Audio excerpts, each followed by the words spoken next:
Hello and welcome everyone. Good afternoon. This is a channel theme hangout, and today, as always, we'll be looking at a burning issue that has been reigning in the airwaves, newspapers, and the radio, and all that. A couple of places, media outlets. The killing of Nigerian students abroad. We heard recently of one who was killed in the United Arab Emirates, and it has raised concerns of how Nigerians are being treated where they study. Of course, there's a debate as to how Nigerian students conduct themselves also in these countries where they live and also study. But then, that is a debate what we also intend to look at as we go on in this discussion to today. So, hey Naya Emmanuel Chukwueke, you're calling from London in England, and Ola Crown UK is calling from Doha in Qatar. So I'll start with Paula, ladies first. Chukwuemeka, I hope you don't mind.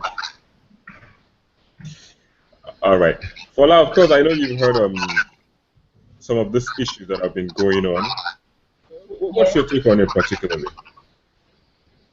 That's actually a very, very big one because the one happening in UAE is actually right at my backyard.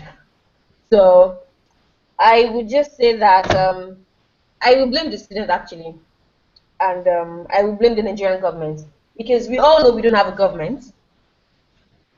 That's for sure. We know we don't have a government, and the way we actually act in the diaspora should be very, very important to us. Like myself, I used to tell people that I would not cross a boundary because I know for one good reason, Nigeria will not save me abroad if Nigeria cannot save me at home. So I won't even dare do what I'm going to do, and it's going to cause a lot of problem. I think a couple of months here we heard about a Nigerian that was killed too, and recently in India we heard about a Nigerian that was killed too, and now UAE. It's a trend. I think we should just call our ambassadors to order. That's the most important thing because there is no point having ambassadors in countries abroad and they are doing nothing. We can't be spending money on that. We can't be spending money on Nigerian missions abroad and we get practically nothing for them to be there because I went to the embassy a couple of days ago for the Bring Back Our Girls protest, and I just thought, why do we even have an embassy? I was standing right there. I was talking to one woman that was working there, and the woman was actually talking to another person that was visiting, and the whole thing was actually big trash, and it was I can't even explain. I can't even explain it. So the nonchalance actually came from home, and they brought it abroad. Even if Nigerians are killed abroad, because the foreign government knows there is nothing Nigeria will do about it, because they know they will always get away with it, and it's actually unfair. We can't just keep losing our lives and losing everything, and I don't know. It's totally unfair. It's unfair on everybody. It's unfair on Nigeria. It's unfair on Nigerian government. We can't continue to spend money on Nigerian mission abroad. Is it that they actually revoke the mission or they cancel the mission? And let's just know that we are abroad without a mission. We are abroad without an ambassador. We are abroad without anybody. I think that's the most important thing. We cannot keep spending money on them. We can't keep paying them. We can't keep paying for. They are not here on holiday. They are here to work. All right, Paula, I do sincerely feel your pain, but Naya was nodding his head in concurrence of some of the things you were saying. Naya, I'm sure you have a thing or two to add to what she just said. Well, first of all, let me agree with Fola that the state of the embassies, high commissions, missions, all these things outside of Nigeria and all these countries is shambolic. It's a shame, a direct shame on the country. If you ask anybody who's ever tried to renew a passport abroad or even apply for Nigerian visa, they'll tell you the difficulties they felt dealing with the infrastructure, the website, and most notably the staff. The staff carry their poor standards of customer service from Nigeria and they bring it abroad, continue to deliver the low levels of customer service. But to the overarching question, why are so many students being attacked or killed or whatever? The first reason, the first and primary most reason is that there are so many Nigerian students abroad. We are the single most populous black nation in the world. And the failure of our government over the last 50 or 60 years means that most people in Nigeria don't feel like they have opportunities or sufficient opportunities in Nigeria. So they're going abroad. and they're not going abroad in positions of comfort. They're going abroad and struggling. They're going abroad out of desperation. They go to countries not knowing how they're going to survive, where they're going to live, how they're going to make a living, anything like that. And so they're naturally drawn into the seedier elements of life. They engage in crime, they engage in all sorts of stuff. And that's a big part of it. So they are putting themselves at higher risk. Another issue is that, like I said, we're a black nation. We're going to countries where, for whatever reason, the indigents consider black people inferior. So whenever something goes wrong, they are likely to blame the black people amongst them. It's as true in London as I'm sure it's true in India or Malaysia or wherever all these things are happening. So I think the fundamental issue now is that we need to make it so that Nigerian students who are in a situation of desperation aren't going abroad to put themselves in vulnerable situations. All right. Thank you for that contribution. Of course, just like I said, you were nodding your head in concurrence with some things that Paula was saying. All right. So we're now joined actually by Sonny. Sonny is actually in Dubai, where just a couple of weeks ago, a Nigerian was killed. Sonny, can you hear me? I can hear you. All right, great. I'm sure you heard about the killing of a Nigerian in Dubai some weeks back. I saw the news I saw it on the news. All right, your video is not on. Can you put on your video, please? Okay, I'm coming in a minute. Okay.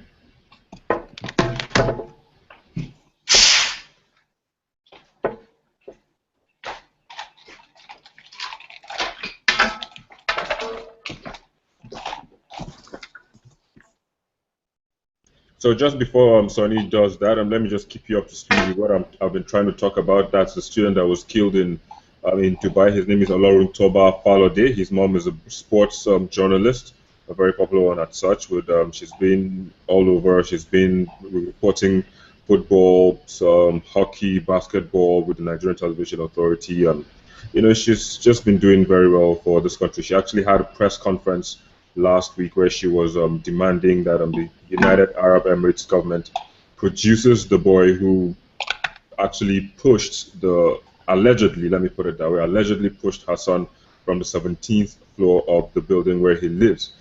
That is another thing. These things have been happening. We have one, Godwin Ayogu in Ghana also. He's a 300 level student of social science in Cape Coast University.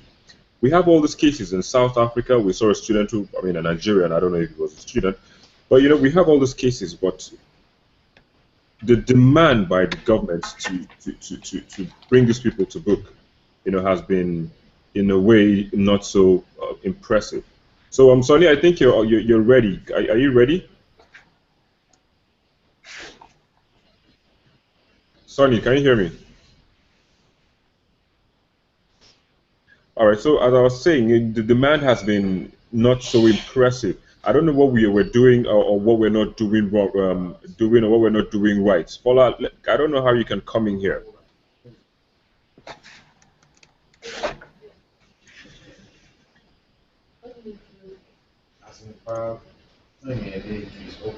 Paula, can you hear me?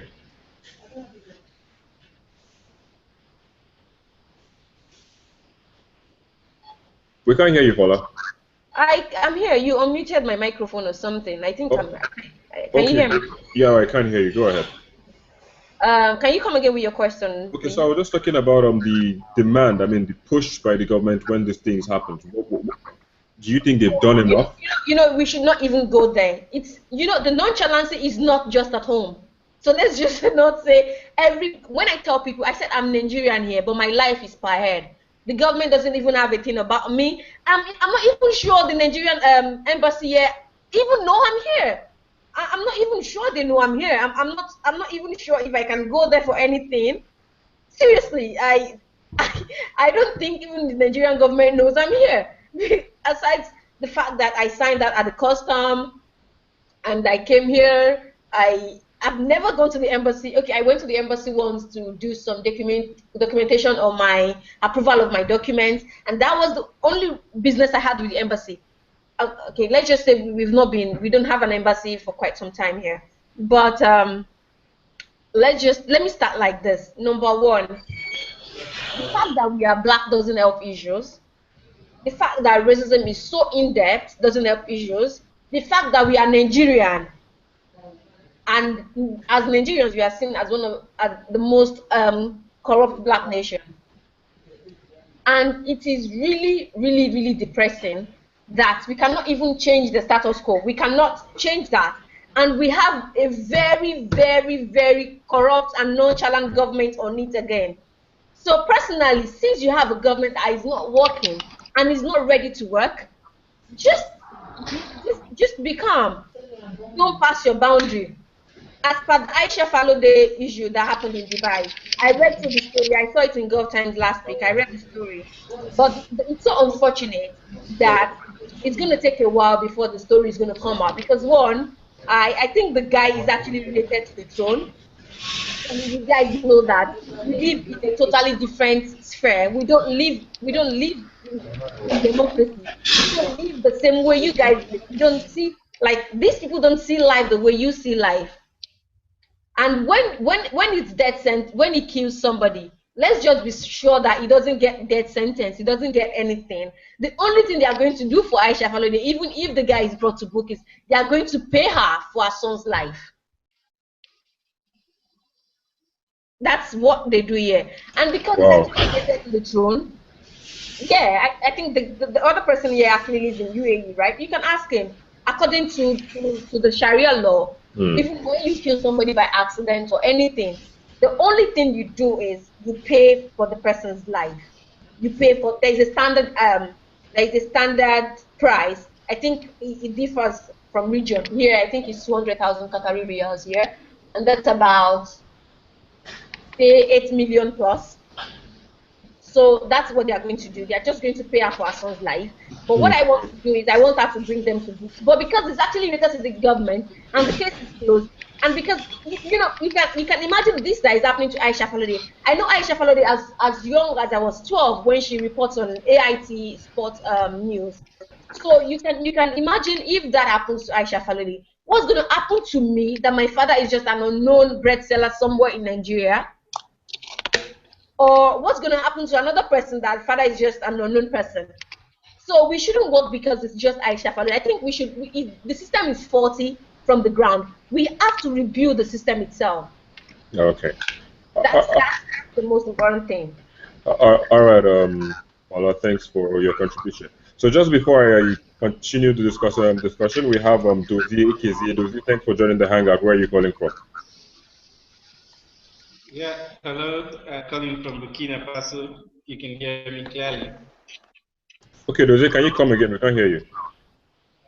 Okay, I live in Ouagadougou. I'm calling from Ouagadougou. I work here in Ouagadougou. Okay, Burkina Faso. I'm an engineer. Yes. All right, Dozie, I'll come back to you, but just before I do so, let me go to Sonny, who is actually in the United Arab Emirates, and he can tell us more about what happened in the case of Olorin Toba Falode. Sonny, can you hear us? Sonny Kiri, can you hear us?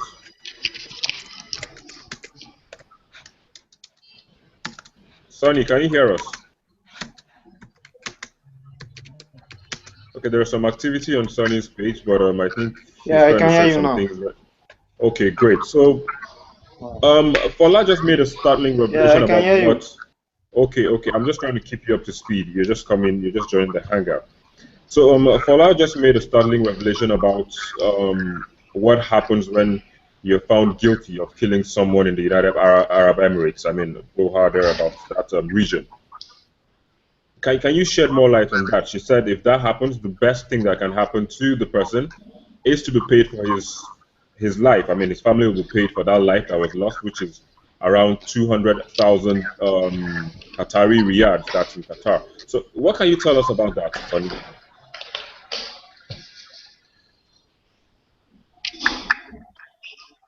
I don't get your question, please. Can you repeat it again? Okay, I'm just talking about the penalty for being convicted of murder in the United Arab Emirates. Can you please come back again? I don't get you clearly, the question. That's what I'm saying, Sonny, that I'm trying to ask what the penalty is for someone who has been convicted of murder in the United Arab Emirates. Ola gave us a hint as to what it is in Qatar, which is quite close to UAE. So if you tell us what exactly that is in that country, we would appreciate that.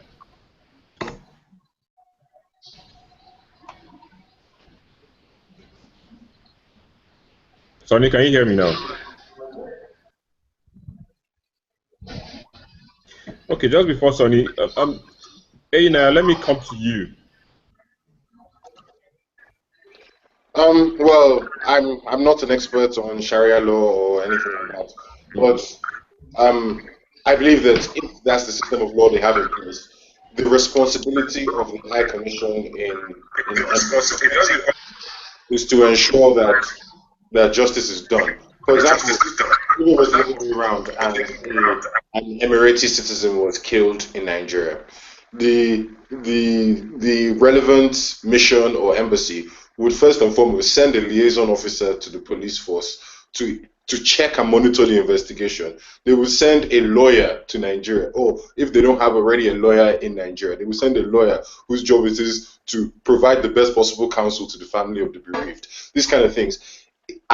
I, for the life of me, cannot believe this is what's being done anywhere by a Nigerian mission anywhere in the world. If a Nigerian is arrested, nobody is going to the police station to help him.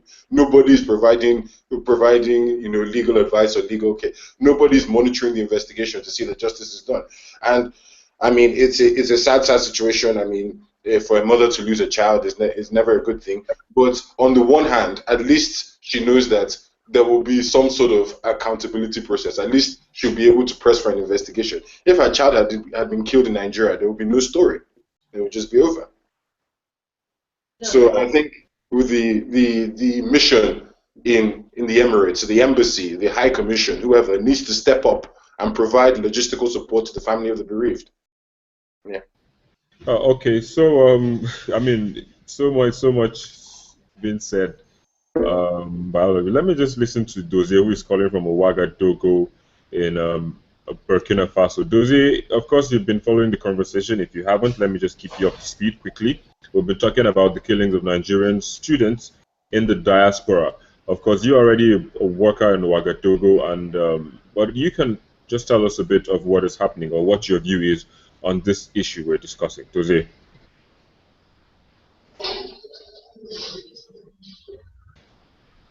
Okay. Can you hear me? Yeah, we can. Go ahead. Okay. Actually, I'm living and working in a French country. I schooled in Nigeria. Mm-hmm. So I really don't have a little more details about what's happening in the school system here. But I know that students who study French sometimes come down from English country like Ghana and Nigeria and Gambia, and then they come down here to do their internship program. But in terms of killing, I have heard on the news about what happened in Ghana. I've heard on the news about what happened in the United Arab Emirates. It was very, very annoying and innocently murdered there.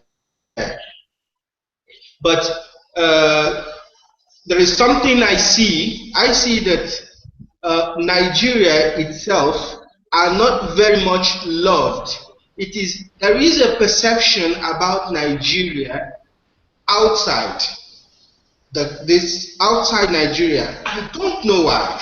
So I think this transforms into hatred to the Nigerians, which also affects the students that are living in those countries.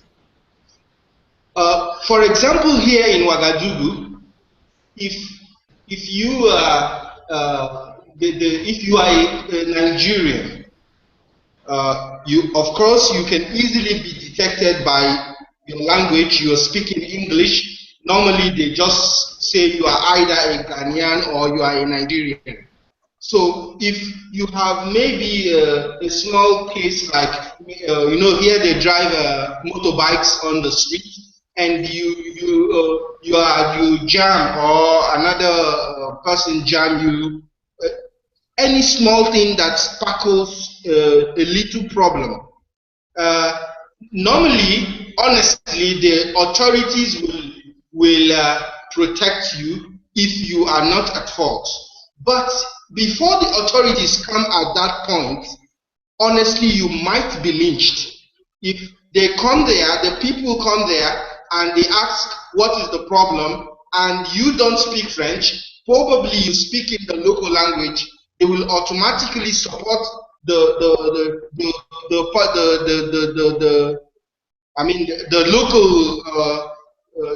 the Burkinabe. They automatically support the person. And as a student, maybe you are not living in the campus. If you are living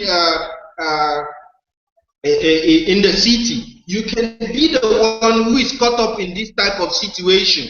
And immediately, if you say you are a Ghanaian, maybe they will try to actually behave normal and judge the case as it's supposed to be. But immediately they hear that you are Nigerian, honestly, they can even start beating you.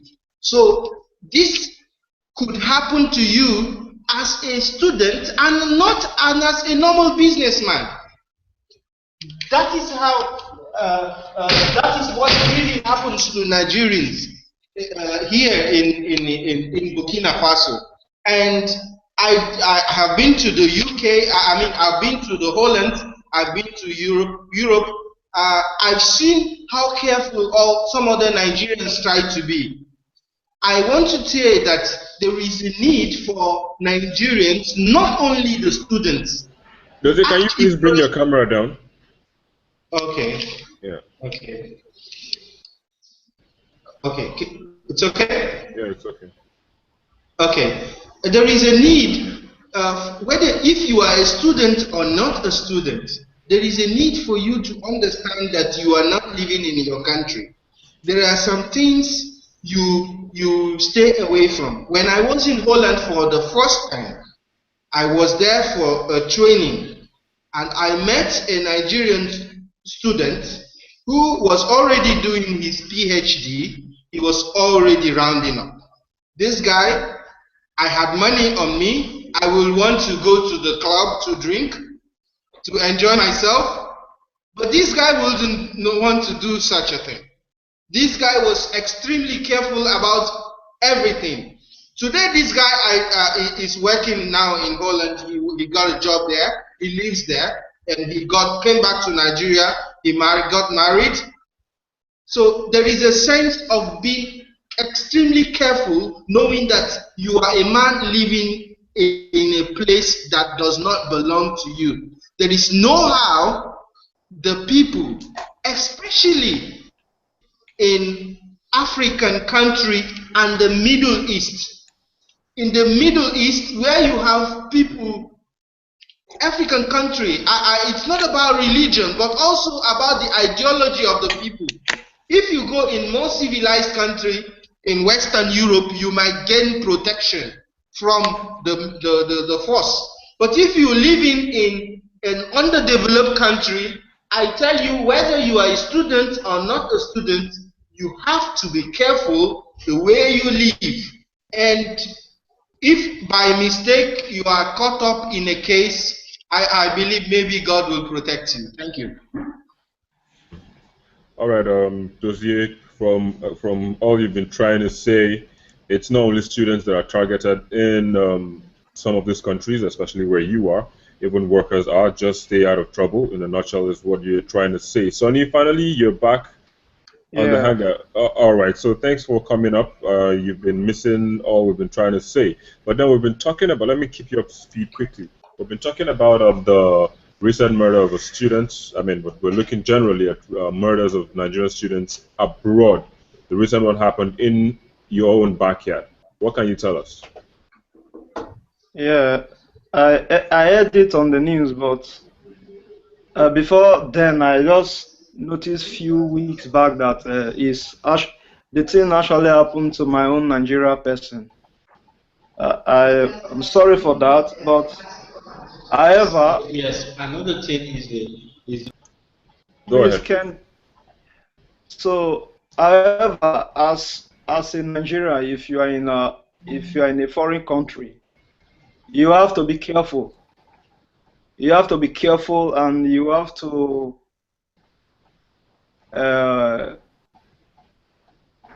be careful about the friendship you keep and all that. I read it on Vanguard and also channels. I watched it live, and when the mother of the late boy was talking about how they murder the boy. For instance, most of our students in this country, mostly in Dubai, they forget why they are here and try to associate with people who are well connected. For instance, if you are in this country, if you are for study, it's better you focus on your study. And if you are for work, it's better you focus on that your work than involving yourself with other activities. But when I held the case, I don't really know whether they reported it to the appropriate authority. They said the police was trying to cover up the people involved in the case. So I don't really know what happened. But all I can say is, as a student in a foreign land, mostly in a country like this place, you have to respect the laws and the laws of the land and try to do your in moderate, because we know very well that if you are in foreign country, we have some challenges. But in this country, if I want to be honest with you, they are saying Nigerians are treated bad in abroad. In this country, they respect everybody equal. But in every gathering, you will see people that we see go along the wrongdoings, try to take law into their hands. So what I will like to say is, I'm sorry that has happened, but the students that are coming from their country, mostly from Nigeria to this country, they most time go away from why they are here. I heard that the guy was studying, he's in school of India, one school that they are into production of video editing and audio editing. But when I heard the news, I know that something must go wrong somewhere, because you don't just expect people to have problem with you when you are on your own, to push you down from a 17, is it 17 or 16 story building. So we just heard it. We don't really know what happened. But if you find out what really happened, you might not be blaming people in this country or people in other country. If, for instance, I'm here in this country for like going to 4 to 5 years now, I don't have any issue with anybody. I'm here for a deal, and that is what I'm after. If I want to hang out, I hang out with people who I know that I'm safe with. And Nigerians in this country, mostly the students, they don't, when they are in this place, they try to feel that they are big boys, they don't know their background. Something happened, I think, few months back, that some Nigeria involved in doing some illegal stuff, and the police arrested them. So they are all students, but what will they do is for the police to send them back to their country, because when they find you guilty of doing things that are not approved by the law, that is all it takes. But for this case, it's a murder case, but we don't really know what happened. So what I would like to say is, for anybody coming to a foreign land, try to know why you are there and focus on that. Thank you. All right, Sonny. So just to be sure, I mean, what exactly will happen if eventually we find the person in question guilty of a murder? What will be his penalty? And from reports we're getting, it seems he's related to the throne in Dubai. Is that true? Yeah, if I don't really get your question early, but you said if the person that murdered, if is found guilty. Yes, please. If you are found guilty here, in the murder case, Sonny, can you adjust your camera? Can you adjust your camera just before you continue? Okay. Can you see me clearly now? Yeah, it's clear now. Okay. The law here is very strict. If you are found guilty, you pay for it with your life. That is the law. In a murder case, you have to, if you are found guilty, you have to pay with your life. So, and if it's something like happen, maybe you are driving a car, you hit person here and there, accidentally. If that happens accidentally, maybe there is what they call blood money. The person involved have to pay for the blood money, and the law says that the blood money is about 200,000 dirhams. That is equivalent to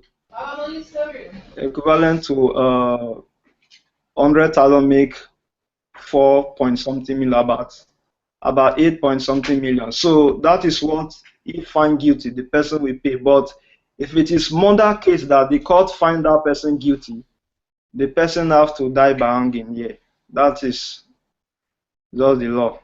All right. So secondly, we also hear that he's kind of related to the throne. Is that true? Do you know how factual that is? He's kind of related to the throne, to the monarchy in Dubai. I don't really know, but when I read the news, they said some Saudi is involved and all that. So I don't know if it's even in this country they are dealing with their own relative that try to do things wrong. The police still arrest them and also carry out their duty. It depends on the case and how they handle it. So if they are found guilty, this country is not like in Nigeria whereby you have to play politics with anything. They're very strict with their laws. So if the person is found guilty, I believe, and if there is evidence that he is guilty, I believe he must surely pay for it. Because yeah, everything is very strict. All right, Sonny. So just like Fola said, 200,000 Qatari dollars for an accidental murder, and Sonny is also confirming 200,000 dirhams, which boils down to about 8 million naira. So, but I mean, Naya, you are in London. Sonny is in Dubai. Dozier is in Burkina Faso, and Fola is in Doha. I mean, if you look at it, I mean, these countries also have people coming in. It's not only Nigerians. But why is it that they pick on Nigerians? Because most of the times when these things happen, there is every chance that in 10, 5 will be Nigerians. Why is that they always pick on? Even in England, I mean, we've heard about issues like this. Why is it that it's always Nigerians? I mean, I don't know why. Let me start with you, Naya, because first thing I said, like I said before, we are the most populous black nation. So you hear different statistics. Some people say 1 in 6 black people is Nigerian. Some people say 1 in 4 black people is Nigerian. So just a simple game of probability, as if you're picking one foreign student to kill at random, chances are it's likely to be a Nigerian. That is one point. Another point is that when Africans are caught in illegal activities, they often claim or pretend to be Nigerians because it's so easy to get away with it. Because, it's not hard to go and find a fake Nigerian passport. They are selling them, all these sort of things. So many people pretend to be Nigerians when they've been caught. I mean, 90% of the people doing all this internet scam, Yahoo business, they're not Nigerians. They're from all over the world. But because there is a preconception that Nigerians are involved in these things, Nigerians are often blamed. Another point is that Nigerians don't have the same support network that other people have. That we die when a Nigerian student is killed, it is often not investigated. Like I'm reading on this case in Dubai, and there was an attempted cover-up. Okay, if this was another country, their embassy would not or their ambassador would not allow the death of one of their people to be covered up as a car accident if it wasn't. These kind of things our government is not able to prevent them. So there's a myriad of reasons why. A lot of it is just bad fortune of being from such a country. Yeah, thank you.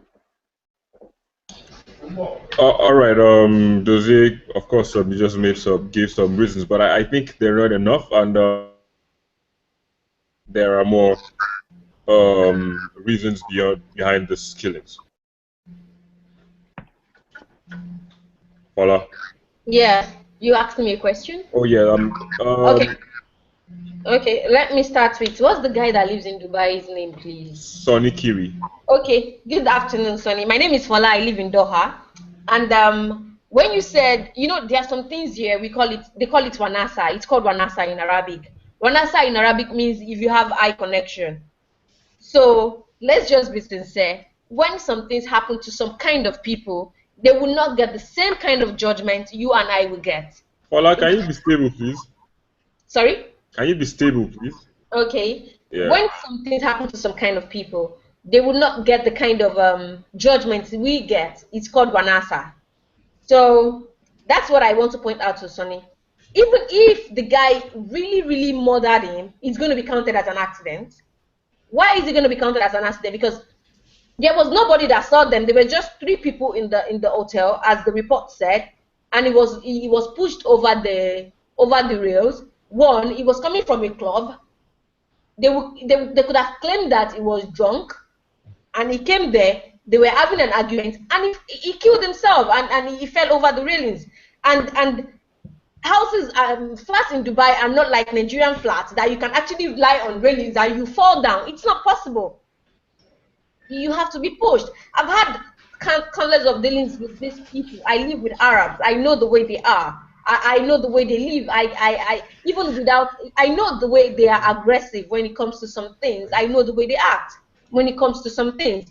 And if this guy might not be related to the Dubai monarch, it might be related to the Saudi monarch, it might be related to the Kuwaiti monarch, it might be related to any of the monarchs. But as long as it's a monarch, they are going to use Wanasa. All right. Now I'm learning some things about the Saudi, and I'm sure. So that's what I'm saying. When it comes to living in the diaspora, especially when it comes to living in the Middle East is not UK. Middle East is not Europe. Middle East is not America. Middle East is even Americans here. They actually have a lot more conservative, because they are very conservative here, and you have to be extremely careful.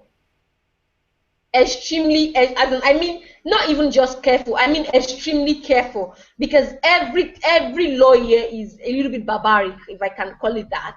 It's archaic, and that's the way they are. Before we signed the deal to come here, we already know the way the country is. Like myself, when I was coming here, my dad was telling me, this is not Nigeria, and this is Qatar. And that was my first trip to the Middle East. I got a job here, and that was my first trip to the Middle East. I had to change a whole lot of my wardrobe, because I don't even know what this place was all about. At first, I thought, okay, I have to wear long skirts, I have to cover my hair, because I had this thinking that it was going to be like Saudi. So when I got here and I realized, oh, it's a lot different, I relaxed a bit. But the point is, for the Aisha Faloude's son that got killed, I won't blame him for getting killed. One is, I think he's about 20. And we won't say a teenager shouldn't act as a teenager. People will have friends wherever they are. Of course, we can choose the kind of we can choose the kind of people we work with, and all other things. But you know, I can tell you guys that these people can be as sweet as a dove when they are your friends. But when there is a problem with you guys, they can be as brutal as your #1 enemy. They can be very, very aggressive, and that boils down to upbringing. We have all different kind of upbringing. We have different kind of upbringing, and especially these people, they are brought up to see other people as lesser human beings, because the world is actually on their table right now. They are actually controlling most of the world's money now, so they see themselves as superior to every other person. Now that they see themselves as that, it now comes to you as a person to know the kind of association you have with this person. I think the whole cause of this issue was a girl.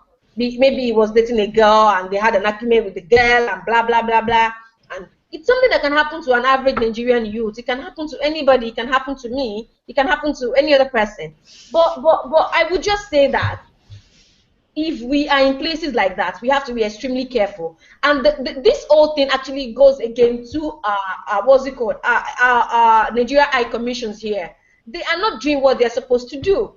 when cases like this happen, well, I can even bet you the mother might even know about the case before the Nigerian High Commission. It's that bad. Maybe the High Commission of the country is even hearing about it on the news, same as us. We are not even sure. That's how bad Nigeria embassy here are. All right, then. I hope they change their laws and come up to speed with the 21st century world. And of course, we also hope that our foreign commissions and embassies will step up and act as they are supposed to, and so that they can be able to put these things into place. Sonny went out, but he's back. Sonny, can you hear us? I would just like to take in one or two things before we leave. Sonny, can you hear me? Oh, Sonny can't hear me. So, hey Naya, I'm sure you've learned a thing or two about the Saudi and the Qatari people. So anytime you're trying to visit down, make sure you holla for land. Make sure you get more education and what it is like to be there. Thank you for joining the Hangout, hey Naya. Thank you, Dozier. You're calling from Ouagadougou in Burkina Faso. And thank you, Sonny, even though we've been trying to get you, but we couldn't. But thanks for the little contributions you made, looking at the fact that you are back in Dubai where it actually happened. This is another Channels Beam Google Plus Hangout. Again, I am Victor Matthias. Thank you all for joining, and see you same time next week. Thank you. Just before we go, we have a message in the chat box. Okay, Dozie is saying he still has something to say. So let's just listen to what Dozie wants to say before we go. All right, Dozie, we can hear you. Okay, thank you for giving me the ability to contribute. I want to say that Nigeria should hold accountable any country or the authorities involved against anything that happens to a Nigerian. Just like America loves, and UK and other countries love their citizens, will hold accountable to anybody who hurts a Nigerian anywhere, especially when is an innocent. The authority involved must deal that matter legally. We must show that we love our country. We love our people going abroad. The world is developed. We must spread out. But these people have a home. These people have a parent. These people have a government. When you see them in your country, don't use it as a criteria to deal with them. They are not your refugees and they are not your slaves. That is the first thing. The second thing is that the high commissions, the ambassadors, the embassies, they are not there to just sign money from Nigerian accounts, and they are there to reach to the people. They are there to know what is going on to the Nigerians that live in those countries. If they cannot account for it, then they are not doing their jobs. We must learn to be accountable to what we are doing. It is time for the embassies, the high commissions, the principal directors that are there to monitor, to represent Nigeria. So we should show some respect. We should show the Nigerians living in those places that Nigeria acknowledges them. That is what we have to. I have to say. And in conclusion, that Nigerians in Burkina Faso here, Nigerians go to deceive girls and they bring them here and sell them for prostitution. Nigerians are involved here in Burkina Faso in all kinds of internet scams. Even the Arab, the Lebanese are the Lebanese are known as criminals. They even kill people. They tell you they will go to the exchange. They'll say, "Come take the dollar in my house." Then they kill the person and collect the money. Nigerians should not be found wanting in this kind of case. We shouldn't be telling the world that we are the baddest people. We should not be involved in some things. That you left the country to go to school doesn't mean that you have to come back to the country with billions of dollars. Immediately this become a mentality. Nigerians will fall a victim of do or die affair in those countries to make sure they bring money back home. So if these Nigerians go away from doing some kind of things, some kind of deadly things, the name Nigeria will be respected, and Nigerians, even Nigerian students, will also be respected, even anywhere in any corner in the world. That is what I have to say. And thank you, Channels Television, for giving this platform. Thank you very much. Thank you, Dozie. Thank you for your contribution. All right, we finally have Sonny. Sonny, let me just take you. I think we have about 5 minutes to spare. Sonny, have you heard She Crown Later? I mean, that's Fola just told us about something. She spoke about Wanasa, which means, I mean, you know, that's solidarity, you know, between the monarchies in Kuwait, Iraq, and in the Middle East, monarchies in the Middle East. What can you tell us about this Wanasa thing, if you've heard about it? I haven't heard of Wanasa. What is it? As in what ways? Sonny, you're breaking. Hello? Yeah, you're breaking. Can you come again? Okay, I said. So, Fola is listening. I don't get your question clearly, please. Okay, Fola made a mention of Wanasa, which is somewhat of a solidarity between the monarchies in the Middle East.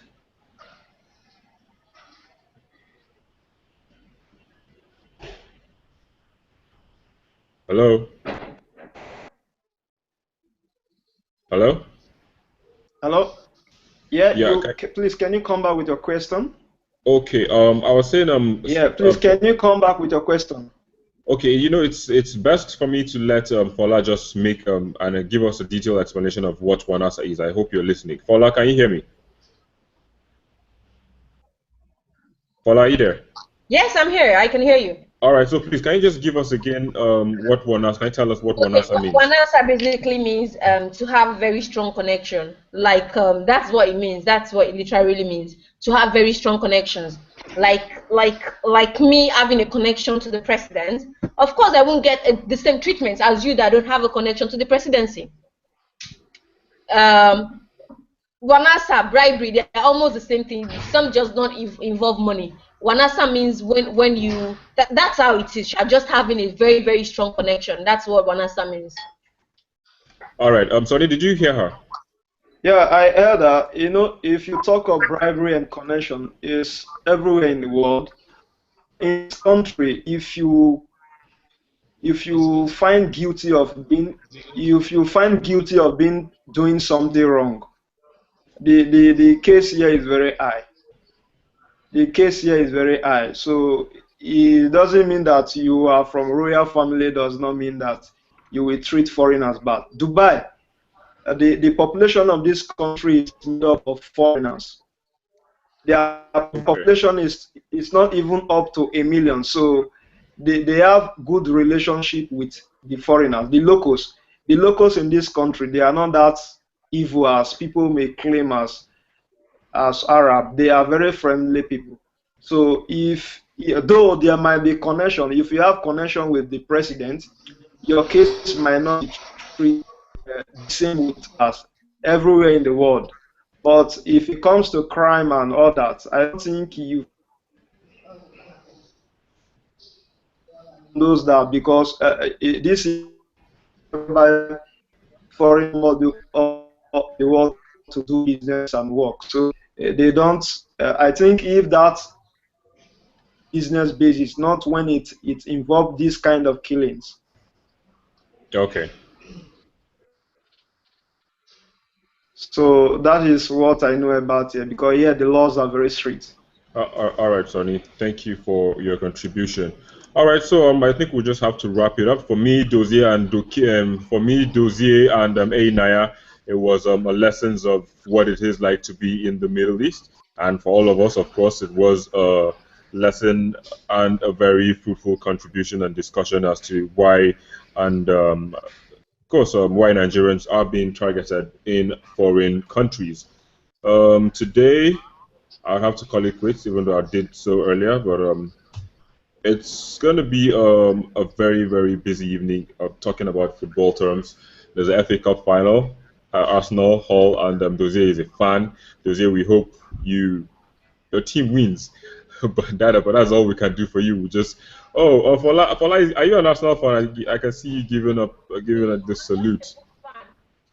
That's the only thing I know. All right, very well then. So thanks for joining the hangout. This is where we call it quits. See you again same time next week. I'm Victor Matthias, and this is the Channels Beam Google Hangout.